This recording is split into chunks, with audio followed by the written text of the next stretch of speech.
Hello everyone, एक बार फिर से स्वागत है आपका हमारे नए लेक्चर वीडियो सीरीज में। आज हम बात करने वाले हैं block diagram of Intel 8085। Intel 8085 के ब्लॉक डायग्राम के बारे में बात करेंगे, उससे रिगार्डिंग सारी चीज़ें करने वाले हैं। सबसे पहले बात करते हैं हम इंट्रोडक्शन ऑफ 8085। इसका इंट्रोडक्शन कब इंट्रोड्यूस हुआ? तो पहली बार हमारा जो 8085 इंट्रोड्यूस हुआ आया 1977, मतलब 1977 में पहली बार हमारा इंट्रोड्यूस हुआ था। It is 8 bit micro processor. ये हमारा 8 बिट माइक्रो प्रोसेसर है। 8 बिट क्यों है? क्योंकि हमारे माइक्रो प्रोसेसर के अंदर एक एड्रेस लाइन होती है, एक डेटा लाइन होती है, मैं अभी आगे बताऊंगा। तो इस वाले 8085 के अंदर जो एड्रेस लाइन है वो तो है 16 बिट की, और जो डेटा बस है वो है 8 बिट की। अभी जब पढ़ेंगे तब मैं बताऊंगा, एक्सप्लेन करूंगा। तो जो 8 बिट डेटा बस होती हैं उन्हीं के नाम पर हम इसको बोलते हैं 8 बिट माइक्रो प्रोसेसर। तो माइक्रो प्रोसेसर जो जाने जाते हैं वो उनकी डेटा बस के ऊपर जाने जाते हैं। 8 बिट मतलब कि इसमें जो हमारा प्रोसेसर है ये 8 बिट का है। It is A 40 pin dual inline chip. जो इसमें 40 पिन हैं, तो आप 40 पिन देख पा रहे हो कौन सी है? तो 20 पिन तो ये हैं, इनका सबकी एक एक वर्किंग होती है, वो भी हम एक जब पिन डायग्राम के बारे में पढ़ेंगे तब पढ़ने वाले हैं। It uses a single chip +5 supply for its operation. It's clock speed is about 3 mega. तो हमारे को इसमें 4 चीज़ याद रखने वाली है। पहली बात तो ये जो माइक्रो प्रोसेसर है कितने बिट का है? 8085 हमारा है 8 बिट का माइक्रो प्रोसेसर। दूसरा, it is A 40 pin dual in line chip. तो जो 8085 है इसमें 40 पिन हैं, जो अभी और भी मैं इनको एक्सप्लेन करूँगा हर एक पिन को। और ये 5+5 की ये पावर सप्लाई इसके लिए चाहिए होती है, और जो क्लॉक स्पीड चाहिए इसमें वो 3 मेगाहर्ट्ज़ की चाहिए होती है। तो इसमें अब हम बात करते हैं आगे इसके ब्लॉक डायग्राम के बाद। अब आ गया block diagram of 8085। Block diagram आपको सामने दिखाई दे रहा है। इस ब्लॉक डायग्राम में हमारे कुछ चीज़ें हैं। सबसे पहले देखो, मेनली 3 चीज़ों में यूनिट्स में हमने डिवाइड किया। पहला है हमारी प्रोसेसिंग यूनिट। प्रोसेसिंग यूनिट दिख रही है, ये प्रोसेसिंग यूनिट लिखा हुआ है। इसमें हमारी 4 चीज़ें, accumulator, status flag, temporary register, arithmetic logic unit. Accumulator के नीचे देखो 8 लिखा हुआ है, स्टेटस फ्लैग के ऊपर 8 लिखा हुआ है, टेम्परेरी रजिस्टर के ऊपर 8 का मतलब जो एक्यूमुलेटर वो 8 बिट का है। स्टेटस फ्लैग भी हमारा 8 बिट का है, टेम्परेरी रजिस्टर भी हमारा 8 बिट का है, और ये हमारी प्रोसेसिंग यूनिट है। इसके बाद हम बात करते हैं टाइमिंग, ये इंस्ट्रक्शन यूनिट। इंस्ट्रक्शन यूनिट में हमारी 3 चीज़ें क्या है? इंस्ट्रक्शन रजिस्टर है, इंस्ट्रक्शन डिकोडर है, टाइमिंग एंड कंट्रोल यूनिट है। उसके बाद हमारी आ गई स्टोरेज एंड इंटरफेस यूनिट। तो देखो अब हम नेक्स्ट स्लाइड देख लेते हैं। 3 यूनिट्स ऑफ 8085। तो 3 मेनली यूनिट कौन कौन सी होगी? प्रोसेसिंग यूनिट होगी, इंस्ट्रक्शन यूनिट होगी, स्टोरेज एंड इंटरफेस यूनिट हो गई। तीनों के नाम आगे दिखाई दे रहे हैं। इसके बाद आ गई प्रोसेसिंग यूनिट। तो प्रोसेसिंग यूनिट में हमारी 4 हो गई, arithmetic and logic, accumulator, status flag, temporary register. अभी मैं इसको वापस से डायग्राम में दिखा दूंगा। देखो प्रोसेसिंग यूनिट में 4, arithmetic, accumulator, status and temporary register. तो इसको एक बार देख लो। तो हमारी कौन सी होगी? Processing, accumulator, status flag, temporary, arithmetic, logic unit. तो ये चारों हो गई। इसके बाद आ गया हमारा इंस्ट्रक्शन यूनिट। इंस्ट्रक्शन यूनिट में हमारी क्या क्या है? इंस्ट्रक्शन रजिस्टर है, इंस्ट्रक्शन डिकोडर है, टाइमिंग एंड कंट्रोल यूनिट है। तो इन तीनों का देखते हैं।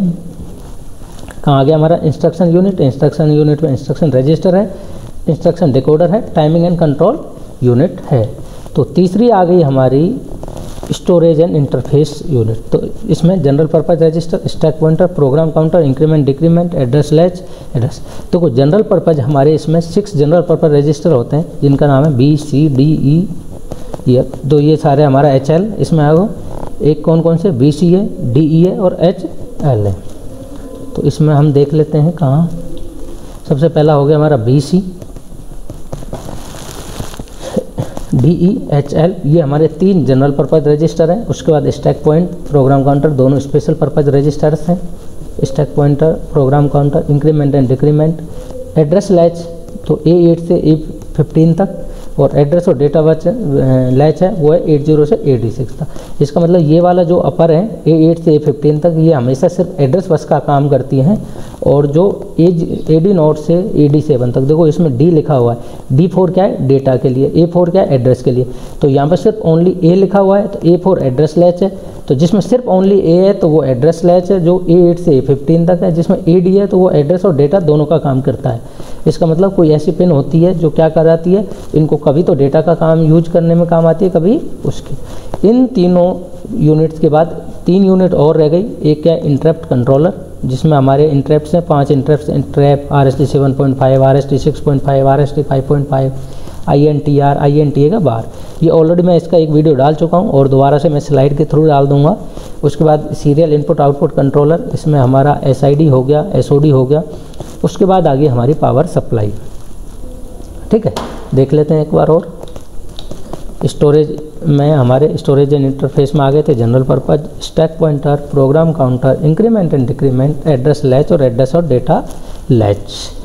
इसके बाद 3 other unit, interrupt controller, serial input output controller, power supply, तीनों मैंने अभी डायग्राम में दिखा दी थी। अब आते हैं हम एक एक चीज़ पर बात करने में। सबसे पहले बात हम बात करते हैं एक्यूमुलेटर।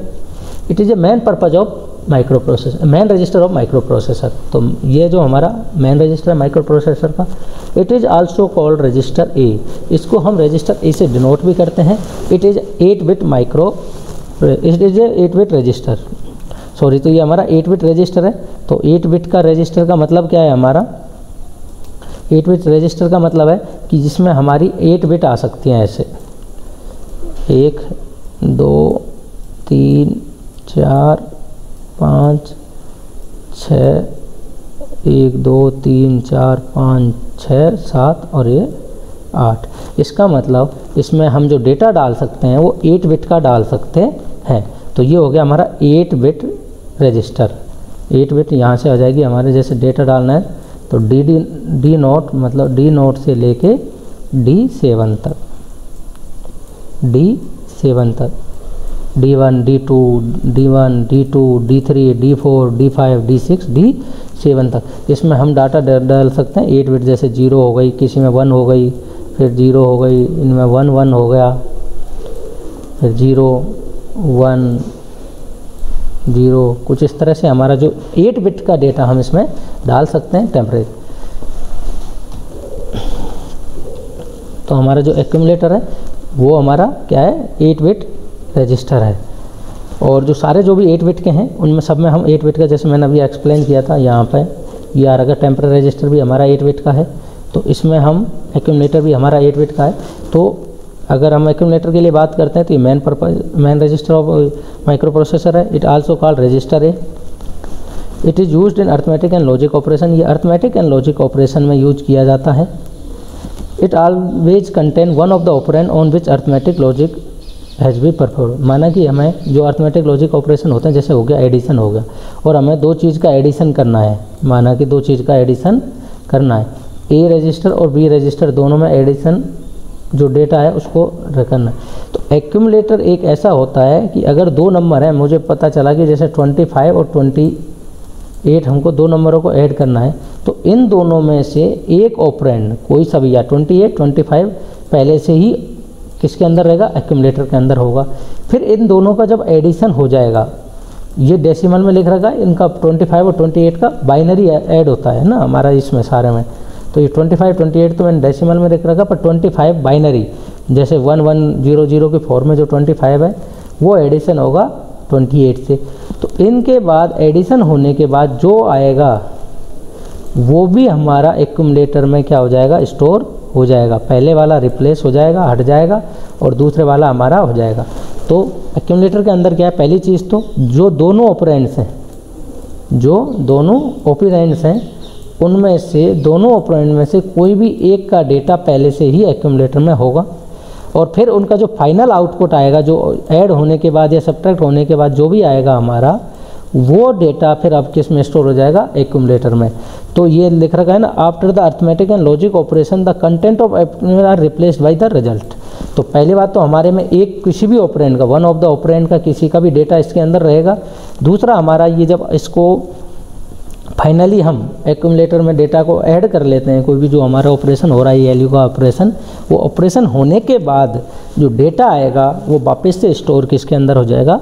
एक्यूमुलेटर के अंदर। तो एक्यूमुलेटर के अंदर हमें 2-3 चीज़ याद रखनी है। पहली बात 8 बिट का रजिस्टर है, दूसरा एलयू के अंदर काम आता है, तीसरा दोनों ऑपरेंड में से एक का डेटा किस में मिलेगा, एक्यूमुलेटर में मिलेगा। और फाइनल दोनों ऑपरेंड्स के ऊपर ALU परफॉर्मेशन करने के लिए, चाहे वो एडिशन हो मल्टीप्लिकेशन, जो भी ALU है, इंक्रीमेंट डिक्रीमेंट करने के बाद जो फाइनल आउटपुट होगा वो भी किस, फाइनल आउटपुट जिसको हम कहते हैं रिजल्ट, तो जो रिजल्ट आएगा वो रिजल्ट भी किसके अंदर स्टोर होगा, हमारा एक्यूमुलेटर के अंदर।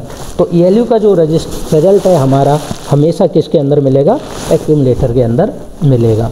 इसके बाद आगे अर्थमेटिक एंड लॉजिक यूनिट, ये क्या है, it perform various arithmetic and logic operation. तो ये क्या करती है, वेरियस अर्थमेटिक ऑपरेशंस करती है। The data is available in accumulator and temporary general purpose register. तो डेटा है, अभी मैंने पहले ही बताया था, जो एक्यूमुलेटर के अंदर मिलता है एंड टेम्परेरी और जनरल पर्पज रजिस्टर के अंदर ये डेटा मिलता है। तो कौन कौन से ऑपरेशन होते हैं इसमें, जैसे अर्थमेटिक ऑपरेशन हो गया, एडिशन हो गया, सब्ट्रैक्शन हो गया, इंक्रीमेंट हो गया, डिक्रीमेंट हो गया, ये सारे के सारे। और जो लॉजिक हो गए, एंड और एक्सोर, कॉम्प्लीमेंट करना, एंड करना, दो नंबर्स का और करना, एक्सोर करना, ये सारे के सारे अर्थमेटिक ऑपरेशंस में आते हैं। और इनको ऑपरेशन का हमेशा जो आउटपुट होगा वो किस में स्टोर होगा, इस एक्यूमुलेटर के अंदर स्टोर होगा। इसके बाद आ गया टेम्परेरी रजिस्टर, मैंने बता दिया 8 बिट का रहता है। It is use to store temporary 8 bit operand from general purpose. तो ये हमारा स्टोर के काम आता है 8 बिट को operand for general purpose register. कभी हमें जब जनरल पर्पज की तरह ये काम आता है और टेम्परेरी डेटा को स्टोर करना हो तब हम इसको यूज करते हैं temporary register. It is also store intermediate result. अगर कहीं हमको ऐसी ज़रूरत है कि इंटरमीडिएट रिजल्ट को स्टोर करने के लिए किसका काम करते हैं हम, टेम्परेरी रजिस्टर का काम करते हैं। जैसे कि अगर हमें 2 रजिस्टर में स्वैपिंग भी करानी हो, कभी एक रजिस्टर ये है, दूसरा रजिस्टर ये है, और हमें ए का जो डेटा है वो हमें बी में सेव करना है। क्या है, ए का डेटा हमें बी में रिप्लेस करना हो और बी का हमें ए में करना हो, तो हम क्या करेंगे, सबसे पहले ए के डेटा को एक टेम्परेरी वे पे यहाँ स्टोर कर लेंगे, फिर हम बी के डेटा को ए में डाल देंगे और ये जो डेटा था इसको किस में डाल देंगे, बी में डाल देंगे। तो इस तरह हमें एक टेम्परेरी रजिस्टर की ज़रूरत पड़ती है, इंटरमीडिएट रजिस्टर के लिए ज़रूरत पड़ती है, तो वो हमारा काम करता है टेम्परेरी रजिस्टर। इसके बाद आ गया status flag. Status flag are set of flip flop which are used to check the status of accumulator after the operation. तो जो हमारे स्टेटस फ्लैग हैं, इसके ऊपर मैंने पूरा एक कंप्लीट वीडियो डाला हुआ है और इसमें जाके चेक कर सकते हो आप। फ्लैग रजिस्टर के नाम से एक वीडियो है। और स्टेटस फ्लैग जो हमारे फ्लिप फ्लॉप होते हैं, जो हमारे को किस काम आते हैं, एक्यूमुलेटर का ऑपरेशन जो परफॉर्म हो जाता है उसके बाद आते हैं। तो हमारे 5 स्टेटस फ्लैग हैं, sign flag, zero flag, auxiliary carry flag, parity flag और कैरी फ्लैग। इन सारों के बारे में मैं पूरा एक बार और एक नया वीडियो बनाऊंगा स्टेटस फ्लैग के बारे में, तो उसको हम करेंगे नेक्स्ट पार्ट में। Thank you.